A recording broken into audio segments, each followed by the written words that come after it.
I mean, I think well, that's an interesting question, but it has a few different answers. But I mean, in terms of at a big picture level, the people that brought this about was a whole set of farmers and ranchers from around the state that were concerned about increasing regulatory incursions within our agriculture around the country.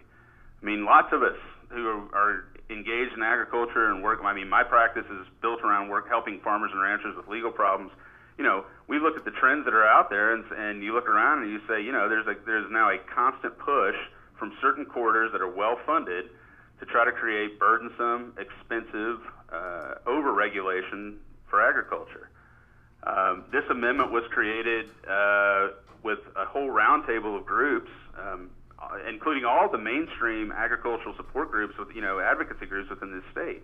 This amendment is supported by the Missouri Farm Bureau, the Missouri Cattlemen's Association, Missouri Pork Producers Association, Missouri Soybean Association, Missouri Corn Growers Association, and the Missouri our agricultural cooperatives, MFA, which is the largest co-op in the state. On and on and on. I mean, that's the short list of the largest groups. But you just go on and on and on and on with the groups that support this amendment on the one hand. So it was created by a very broad-based coalition of farmers and ranchers themselves and groups that support and advocate for farmers and ranchers. And I think this amendment, despite all the smoke and noise and mirrors, I mean, people should remember, just because a minority is very loud does not mean that they speak for the majority. You've got a very loud and a very vocal minority on this that are right now are trying to put a lot of smoke and dust in the air to confuse people about what this amendment is really about.